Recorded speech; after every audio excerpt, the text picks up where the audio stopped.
안녕하세요. 현대의 진리를 전하고 있는 에스더입니다. 오늘도 우리가 구속의 파노라마를 계속 이어서 연구해 보도록 하겠습니다. 어,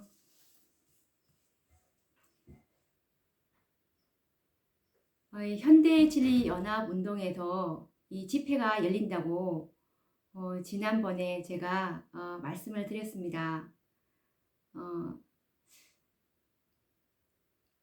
정말 이 마지막 시대에 참 복음을 가진 이 현대 진리 연합 운동이라고 저는 자부하고 있는데 정말 제대로 된 복음을 들을 수가 없습니다.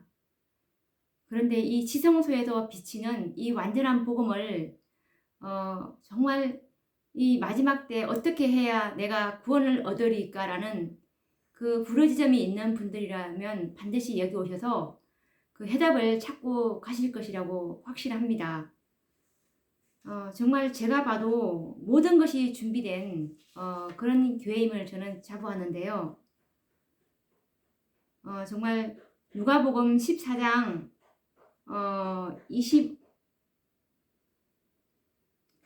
이게 누가복음 14장 17절에 보시면 이런 말씀이 있지 않습니까? 잔치할 시간에 그 청하였던 자들에게 종을 보내어 가로되 오소서 모든 것이 준비되었나이다 하매 정말 모든 것이 다 준비되어 있습니다. 정말 모든 영적 만찬이 다 준비되어 있습니다. 복음과 그리고 정말 계명이 온전하게 정말 조화를 잘 이루고 있는 그런 완전한 진리가 현대 진리 연합운동에 잘 보관되어 있습니다. 이번에 오셔서 이 영적 만찬에 춘계 영적 집회에 오셔서 이 축복을 누리고 가셨으면 정말 좋겠습니다. 그래서 정말 많은 분들이 이 코로나에 대해서 걱정을 많이 하시지만 정말 이 마지막 때에 주님께서 모이기를 힘쓰라고 하신 그 말씀에 의지해서 정말 믿음으로 전진하신다면 정말 이 마지막 때에 우리가 살아계신 하나님의 인을 받지 않는 자들 외에는 다 살육당한다는 그 말씀을 제가 여러 번 했지만 이 인을 받는다는 것이 무엇인지에 대한 해답을 이번 그 춘계 영적 집회에 오시면 해답을 얻고 가실 것이라고 믿습니다. 그래서 이번 집회에 꼭 많은 분들이 함께 오셔서 이 영적 축복을 받고 가시기를 정말 하나님께 간절히 간구드립니다. 이 14만 4천의 수요가 정말 채워져야 이 땅에 죄가 끝나는 구속 사업이 끝나게 되는데 정말 많은 재림 성도님들이 모두 다 이것을 고대하지 않습니까? 우리 모두 빨리 주님의 재림을 촉진해야 되지 않겠습니까? 14만 4천에 정말 자원하셔서 이 마지막 사업을 하는데 꼭 동참했으면 좋겠습니다. 그리고 오늘은 이제 첫째 천사의 기별을 한번 이제 들어가 보도록 하겠습니다. 그리고 이 춘계 영적 집회 안내는 이번 제 말씀 전에 제가 안내를 해놨으니까 순번을 이 구속의 파노라마 이전 거를 보시면 자세하게 안내가 나와 있으니 참고해 보시면 되겠습니다. 우선 첫째 천사의 기별에 대해서 성경절을 한번 읽어보도록 하겠습니다. 계시록 14장 6절에서 7절 말씀입니다. 또 보니 다른 천사가 공중에 날아가는데 땅에 거하는 자들 곧 여러 나라와 족속과 방언과 백성에게 전할 영원한 복음을 가졌더라. 그가 큰 음성으로 가로되 하나님을 두려워하며 그에게 영광을 돌리라. 이는 그의 심판하실 시간이 이르렀음이니 하늘과 땅과 바다와 물들의 근원을 만드신 이를 경배하라 하더라. 라는 것이 첫째 천사의 기별입니다. 우리가 지난 시간에 재림운동의 그 역사적 상황과 배경에 대해서 우리가 2시간 동안 할애해서 이렇게 공부를 했는데요. 그런 상황을 이제 아시고 이렇게 첫째 천사의 기별을 들어가게 되면은 좀 더 이해를 쉽게 도울 것 같아서 제가 좀 많은 시간을 그 역사적인 그 상황과 배경을 이해하는 데 시간을 좀 많이 할애했습니다. 그래서 이제 이 첫째 천사의 기별은 윌리엄 밀러의 재림운동을 통해서 1833년부터 1844년 간에 걸쳐서 이 첫째 천사의 기별이 울려 퍼졌는데요. 이렇게 해서 이제 전 세계에 전파되게 됩니다. 다니엘서 8장 14절에 근거해서 그가 내게 이르되 2300주야까지니 그때 성소가 정결하게 함을 입으리라 하였느니라 라는 성소의 정결은 주님의 재림으로 확신하였고 2300주야의 모든 기간적 예언들이 한치의 오차도 없이 이 성취된 역사들은 2300주야의 끝인 1844년 3월 22일 이 날에 주님께서 재림하시는 날로 확신하게 하였습니다. 그래서 이제 주님께서 다시 오신다는 이 영원한 복음은 온 세상에 전파되었고 이 기별을 받아들인 영혼들의 마음에는 큰 능력으로 역사하여 돌같이 단단하던 그 마음들이 움직였습니다. 그래서 정말 생애에 놀라운 변화의 경험을 하도록 이끌게 됩니다. 1844년 3월 22일 주님께서 다시 오신다는 이 윌리엄 밀러의 기별에는 영혼들의 심령을 움직여서 죄를 고백하고 회개하는 일들이 일어났습니다. 초기 문집 232페이지에서 233페이지를 보시면 이 기별이 가는 곳마다 사람들의 마음을 움직였다. 죄인들이 회개하고 울면서 용서를 구했으며 부정직하게 살아온 자들은 원상을 회복하기 위하여 애썼다. 부모들은 그들 자녀들의 구원을 위하여 애를 태웠다. 이 기별을 받아들인 자들은 그들의 개심하지 않은 친구들과 친척을 찾아가 그들이 이 엄숙한 기별에 굴복하고 인자의 오심을 위하여 준비하도록 탄원했다 라는 말씀이 있습니다. 그래서 정말 이 기별이 가는 곳마다 사람들의 마음을 움직였다. 회개하고 울고 용서를 구했고 그리고 정말 이 부정직하게 살아온 사람들은 원상을 회복하기 위해서 무척 애를 썼고 정말 부모들은 자녀들의 구원을 위해서 애를 태우는 정말 이런 장면을 우리가 보게 됩니다. 그리고 각 시대의 대쟁투 369페이지를 보시면 죄인들은 울면서 내가 어떻게 하여야 구원을 얻으리까 라고 질문하였다.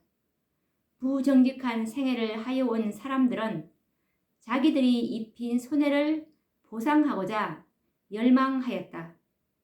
그리스도 안에서 화평을 발견한 사람들은 그 축복을 다른 사람들에게 나누어 주기를 원하였다.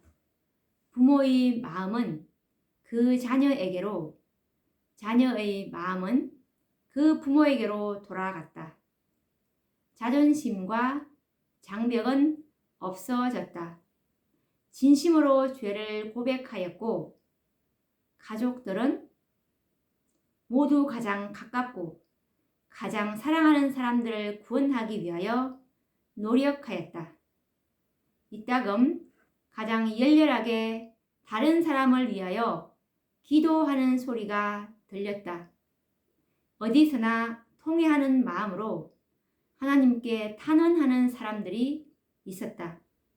많은 사람들은 자기들의 죄가 사함을 받았다는 확증을 얻기 위하여 또한 그들의 친척과 이웃 사람들을 회개시키고자 밤을 새우면서 기도의 실험을 하였다. 정말 이 죄인들이 내가 어떻게 하여야 구원을 얻으리까라고 울면서 이렇게 질문을 하게 되고 정말 진심으로 죄를 고백하고 자존심, 장벽 이런 건 정말 아무 소용이 없었습니다. 그래서 정말 어디서나 통회하는 마음으로 하나님께 탄원하는 그런 사람들의 모습이 정말 여기저기 많이 보였고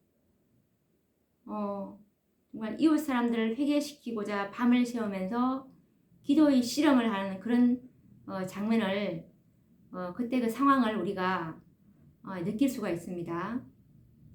그리고 과학시대의 대쟁투 373페이지를 보시면 진실한 신자들은 마치 죽는 사람이 임종시에 몇 시간 동안 세상 사물을 초월하여 명상하는 것처럼 자기들의 마음속의 생각과 감정을 살펴보았다 라는 말씀이 있습니다. 그래서 이 윌리엄 밀러가 전하는 첫째 천사의 기별은 영혼들로 하여금 거듭나게 하는 능력을 가진 기별이었습니다. 요한복음 3장 3절에 보시면 진실로 진실로 내게 이르노니 사람이 거듭나지 아니하면 하나님 나라를 볼 수 없느니라 라는 말씀이 있습니다. 그래서 오늘날이나 그 당시나 하나님을 믿노라고 공언하지만 거듭나지 못한 영혼들이 대부분이었습니다. 그래서 이제 그들은 거듭남의 필수 조건인 자신의 죄를 회개하고 자복하는 그런 일이 필요하였습니다.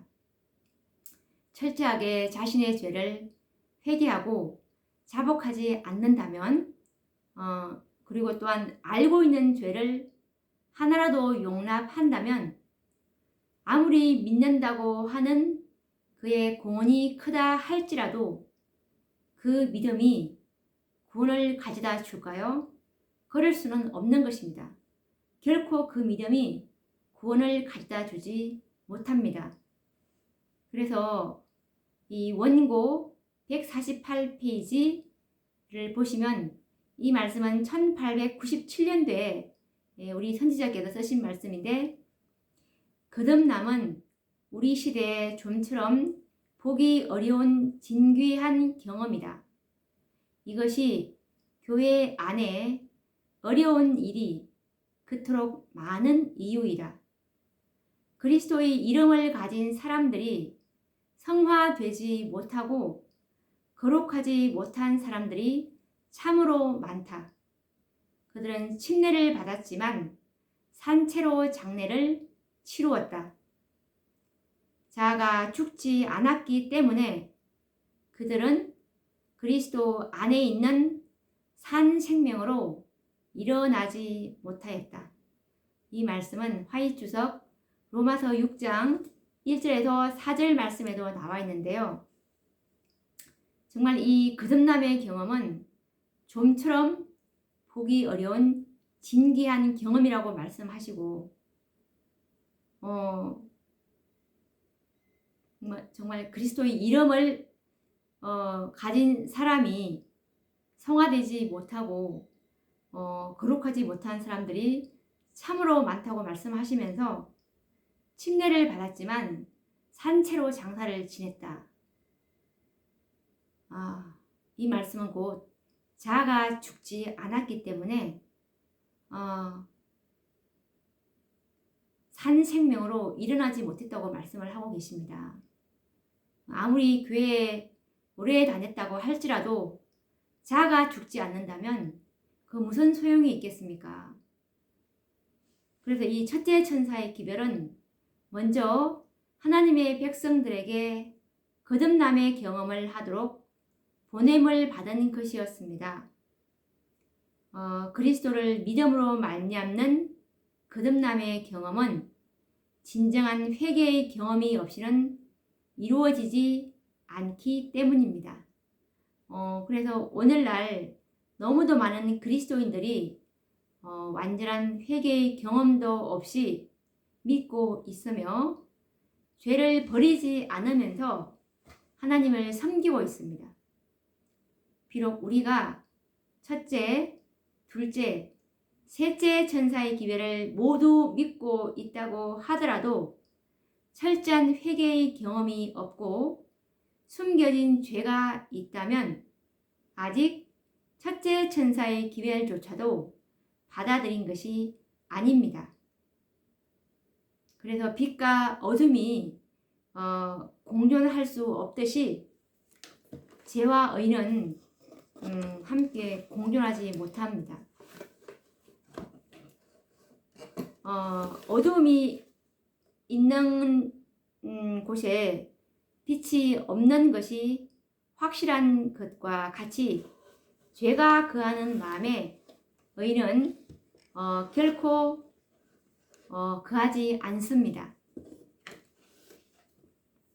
정말 이 첫째 천사의 기별은 철저한 회개의 경험을 경험하는 기별입니다.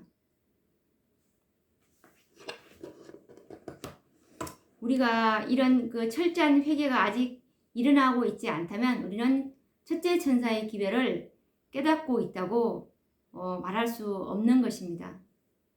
그러면 이제 둘째 천사의 기별에 대해서 한번 알아보도록 하겠습니다. 둘째 천사의 기별은 계시록 14장 8절에 있는데 한번 읽어보도록 하겠습니다. 또 다른 천사 곧 둘째가 그 뒤를 따라 말하되 무너졌도다 무너졌도다 큰 성 바벨론이여 모든 나라를 그 음행으로 인하여 진노의 포도주로 먹이던 자로다 하더라.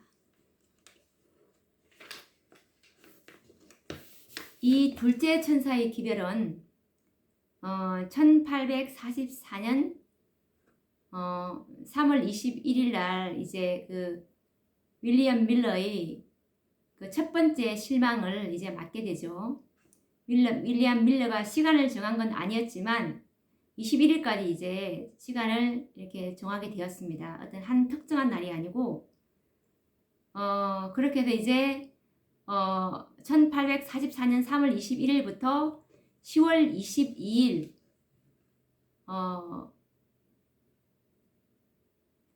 7개월 동안 윌리엄 밀러의 재림운동을 통해서 이제 전파되게 되는데요.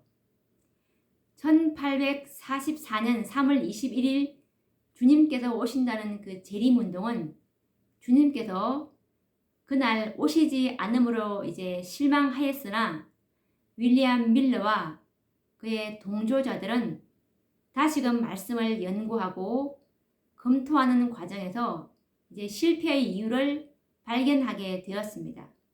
그래서 이제 2300주야의 기산점이 되는 그 아닥사스다 왕의 예루살렘 중건령이 BC 457년 봄이 아닌 가을이라는 사실을 발견하게 됩니다. 그리고 이 2300주야의 끝인 1844년 유대인의 대속죄일이요 성소를 정결하게 하는 날이 10월 22일임을 발견하는 그들은 새로운 확신으로 주님의 재림을 전파하게 되었습니다. 그런데 이들의 확신만큼이나 두 번째 재림운동은 정말 많은 교회로부터 반대를 받아왔습니다. 그리고 그 기별은 거절된 바 되었습니다. 그 결과로 이 신실한 백성들은 급기야는 사랑하는 교회로부터 배척을 당하여 분리되는 고통을 당하게 되었습니다. 그 결과 큰 성 바벨론, 즉 개신교단들이 무너지는 예언이 성취되게 됩니다. 교회는 이 신실한 백성들에 의해서 세워지는 것이 교회인데, 이들을 배척하고 출교하는 행위가 곧 영적으로 교회가 무너지는 것이요, 신실한 백성들을 출교시키는 교회는 더 이상 교회가 아니라 배도하고 타락하여 무너진 바벨론과 같은 운명에 처하게 되는 것입니다. 그래서 그 교회들은 둘째 천사에 의해서 무너지는 바벨론의 선고를 받게 되는 것입니다.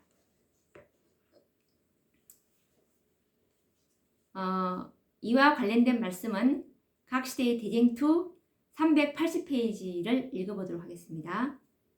교회들은 일반적으로 그 경고를 받아들이지 않았다. 이스라엘 족속의 파수꾼으로 예수님께서 오실 징조를 먼저 분별해야 할 목사들이 선지자들의 증언이나 때의 징조에서 그 사실을 알아내지 못하였다. 세속적 희망과 야심이 마음을 채웠으므로 하나님께 대한 사랑과 그분의 말씀에 대한 믿음은 식어졌다. 그리하여 재림의 교리가 그들에게 제시되자 그것은 다 그들의 편견과 불신을 일으킬 뿐이었다. 교회를 시험하고 정결케 하기 위하여 하나님께서 보내신 기별은 참으로 많은 사람들이 그리스도보다 세상을 더 사랑하고 있다는 것을 너무도 분명히 드러내 주었다.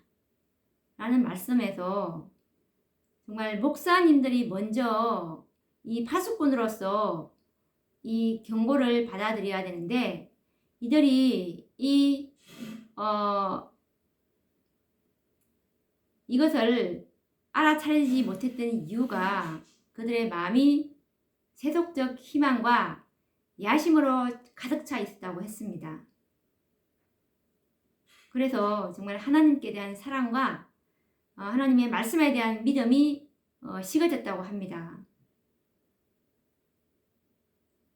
정말 이 기별은 하나님께서 교회를 시험하고 정결케 하기 위해서 보내신 기별인데, 이 기별로 정말 많은 사람들이 예수님보다도 세상을 더 사랑하고 있다는 것을 분명히 드러내주는 그런 시험이었습니다. 그리고 또 이와 관련된 증언의 말씀 각시대의 대쟁투 375페이지 말씀도 읽어보도록 하겠습니다. 목사들과 교회 지도자들이 재림 교리를 배척하기로 결의하고 그 문제에 관하여 일체의 토의를 하지 못하도록 한 후부터 그들은 강단에서 그 문제를 반대하였을 뿐만 아니라 그들의 교인들이 재림을 전하는 집회에 참석하는 일까지도 금하고 심지어 교회의 기도회 같은 데서 그들의 소망을 말하는 일까지도 허락하지 아니하였다. 그리하여 그들은 본래 속해 있던 교회에서 떠나는 일을 정당하다고 생각하였다. 1844년 여름에 5만 명의 교인들이 여러 교회에서 나왔다. 그래서 그때 이제 그 목사들과 교회 지도자들이 재림 교리를 배척하기로 이제 다 결의했어요. 그래서 이제 그 문제에 관해서는 이제 일체의 토의조차도 하지 못하니까 심지어는 교회의 그 기도회 같은 데서도 소망을 말하는 일까지도 이제 허락하지 아니하니까 정말 그 교회에서 이제 떠날 수밖에 없었습니다. 그때 그래서 그 당시에 1844년 여름에 5만 명의 교인들이 나오게 되는 상황입니다. 그리고 또 초기 문집 249페이지를 보시면 첫째 천사의 기별을 거역한 자들은 둘째 천사의 빛을 받아들이지 못했으며 보라 신랑이로다 맞으러 나오라는 그 다음의 기별의 능력과 영광에 참여할 수가 없었다. 그래서 정말 1844년 그 당시 교회들이 정말 이 교회들은 말틴 루터를 위시한 그 중세기의 신실한 개혁자들에 의해서 세워진 개신교회들이었습니다. 그런데 이 교회들이 세상을 너무 사랑했어요. 그래서 이제 그 사단의 편에 서서 주님이 다시 오신다는 그 재림 기별을 거절하고 반대하는 선봉에 서게 된 것입니다. 그 교회들이 하늘에서 보내신 기별을 거절할 때 교회의 촛대는 정말 꺼진 바 되고 둘째 천사에 의해서 바벨론이라는 선고를 듣게 되었고 이제 그 교회는 무너지는 교회가 되어버리는 것입니다.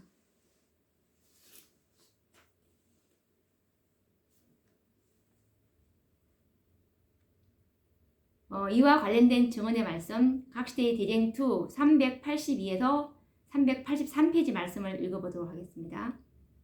바벨론은 엄녀들의 엄이라고 불리워지고 있다. 바벨론은 엄녀들의 엄이. 그러면 그 엄녀의 딸들은 그 엄녀의 교리와 전통을 그대로 이어받고 그 엄녀의 모본을 따라 세상과의 불법적 인연을 맺기 위하여 하나님의 진리와 그분께서 인정하시는 바를 희생하는 그러한 모든 교회를 상징하는 것이 아닐 수 없다. 그리고 바벨론이 무너졌다고 선포하는 요한계시록 14장의 기별은 전에는 순결하였으나 그 후에 타락한 종교 단체들에 적용될 수밖에 없다. 라는 말씀에서 그러면 이 엄녀의 딸들은 정말 그 엄녀의 모본을 따라서 세상과의 불법적 인연을 맺기 위하여 하나님의 진리와 그분께서 인정하시는 바를 희생하는 모든 교회를 상징한다고 나와 있습니다. 그래서 이 바빌론이 무너졌다고 선포하는 그 요한계시록 14장의 기별은 전에는 순결하였으나 그 후에 타락한 종교단체들, 이들이 누구겠습니까?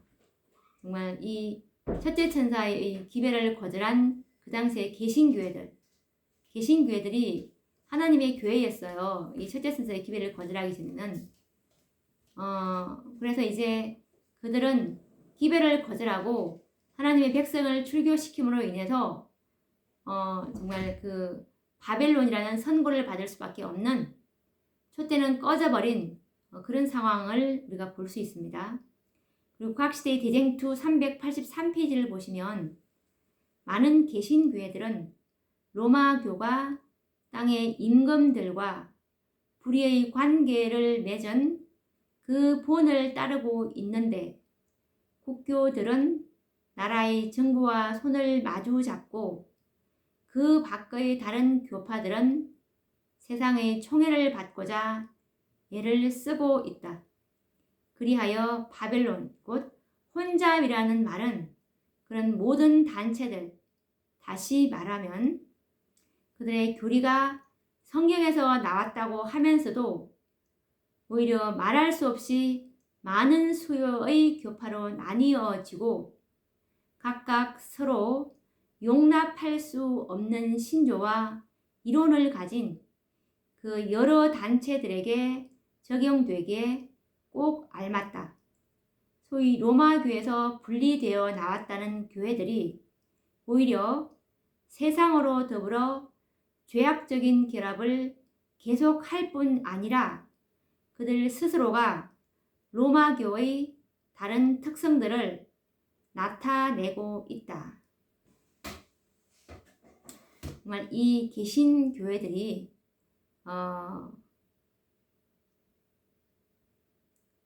정말 땅의 임금들과 불의의 관계를 맺은 그 로마 교회의 본을 따르고 있고, 그리고 세상의 총애를 받고자 애쓰고 있다는 말을 하고 있습니다.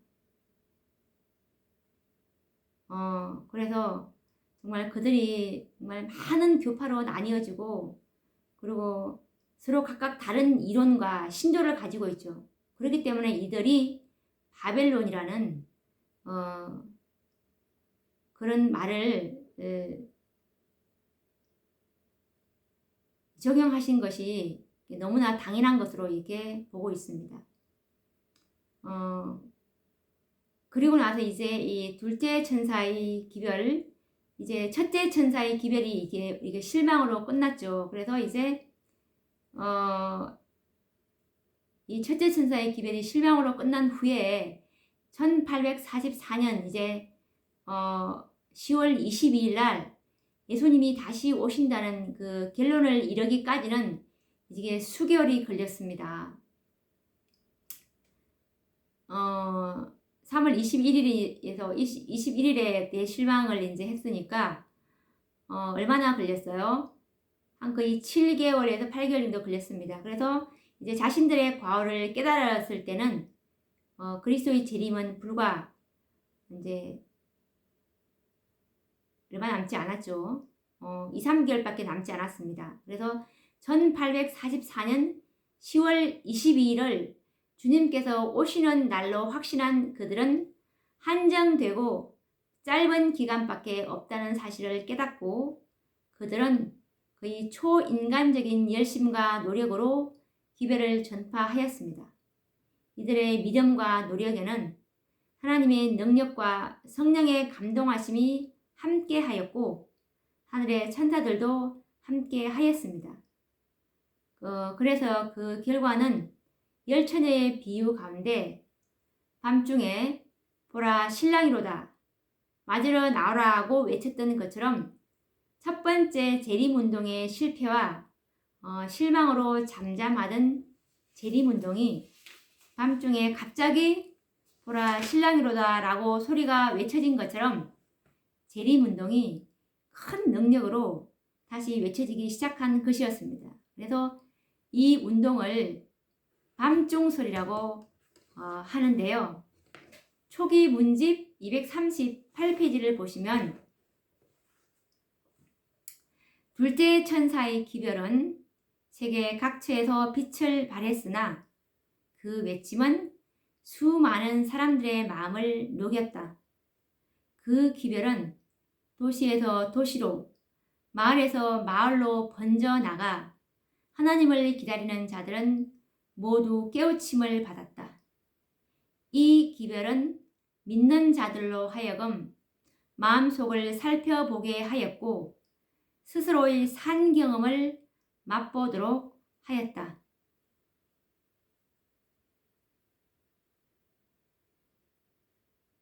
그리고 각시대 대쟁투 402페이지를 보시면 그 기별에는 심령을 움직이는 압도적인 능력이 함께 하였다.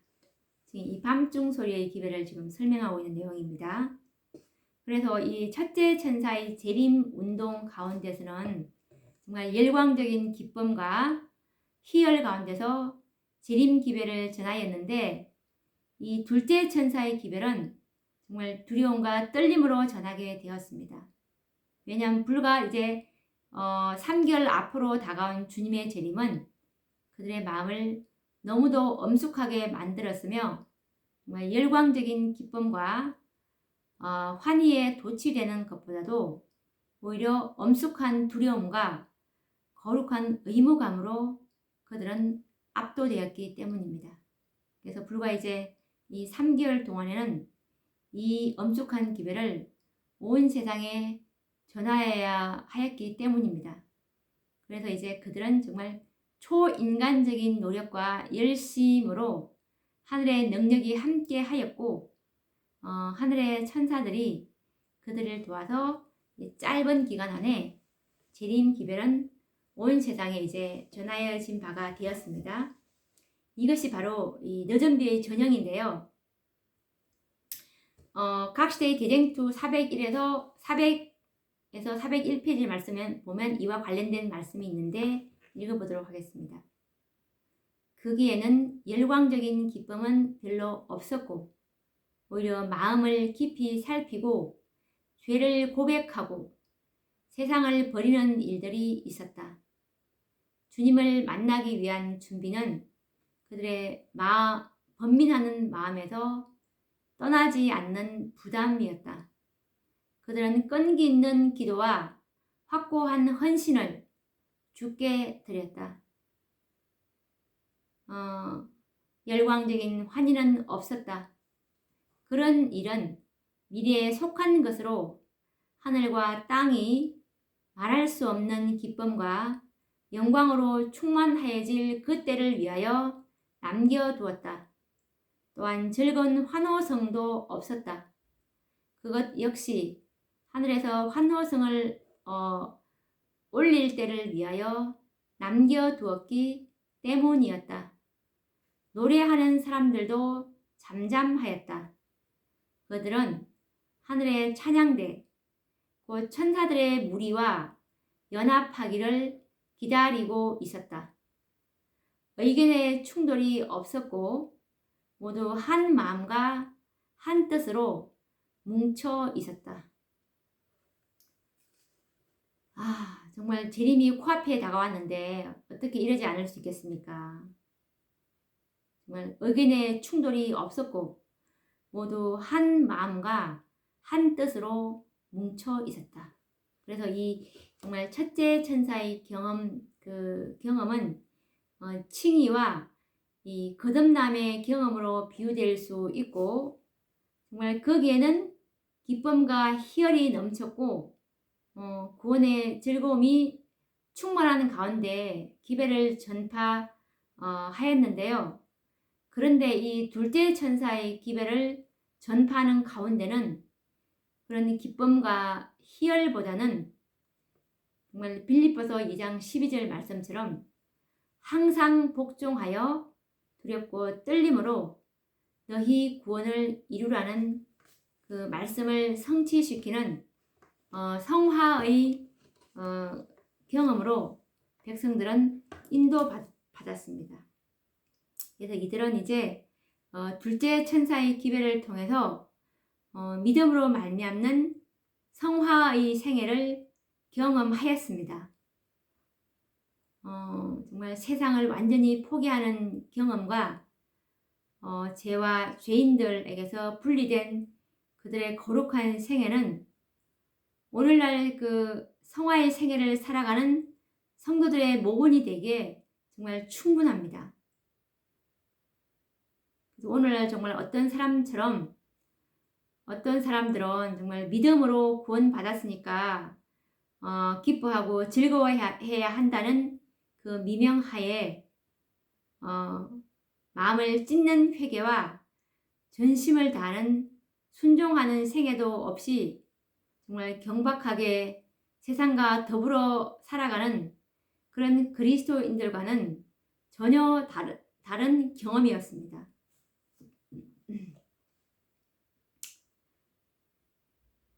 이와 관련된 증언의 말씀 각시대의 대쟁투 401페이지 말씀을 읽어보도록 하겠습니다.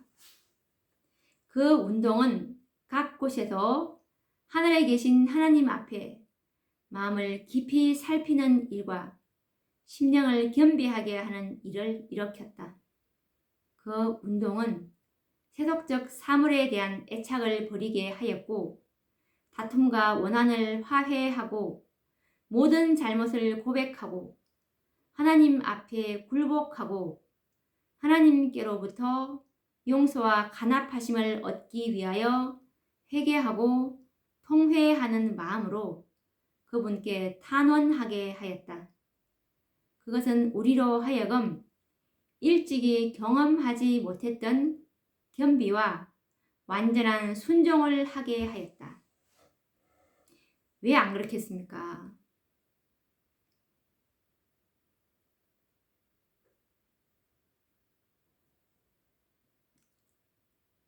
정말 주님의 재림이 정말 코앞인데 정말 세속적 사물에 대한 애착을 어떻게 안 버릴 수 있겠습니까? 어떻게 이걸 가지고 있을 수 있겠습니까?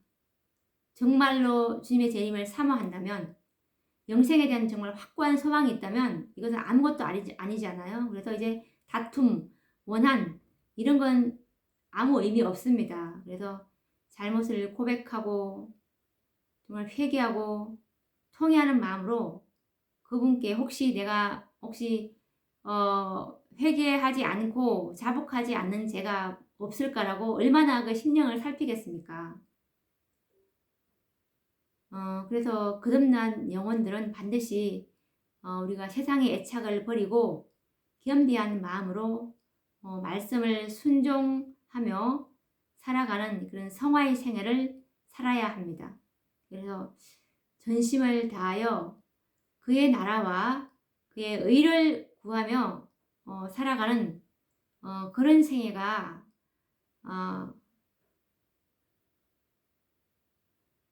우리에게 의미가 있지 다른 무엇이 의미가 있겠습니까? 이와 관련된 증언의 말씀, 우리의 높은 부르심 308페이지 말씀을 읽어보도록 하겠습니다. 세상 모든 것을 잃는다 하더라도 구원의 가치와 세상의 모든 이익보다 더 고귀한 그리스도를 얻기 위해 이 세상의 모든 것, 지위, 가옥, 명예 등 모든 것을 가져와야 한다. 완전히 헌신해야 한다. 하나님께서는 보류함이나 부분적 희생이나 우상은 승인하지 않으신다. 모두는 자신과 세상에 대해 죽어야만 한다. 우리 모두는 각자가 날마다 하나님께 헌신을 새롭게 하자. 영생은 평생 동안 인내와 지칠 줄 모르는 노력을 할 만큼 가치가 있다. 정말 영생만큼 더 고귀하고 우리 최고 목표가 영생 아니겠습니까? 정말 재림 성도님들은 모두가 다 똑같은 저와 같은 그런 생각일 것입니다. 그럼 오늘은 여기까지 하고 다음 시간에 또 이 세천사의 기별을 계속 오늘 배운 그 오늘 배운 이후 오늘 배운 그 뒤를 또 계속 내일도 이어보도록 하겠습니다. 다음 시간에 뵙도록 하겠습니다. 감사합니다.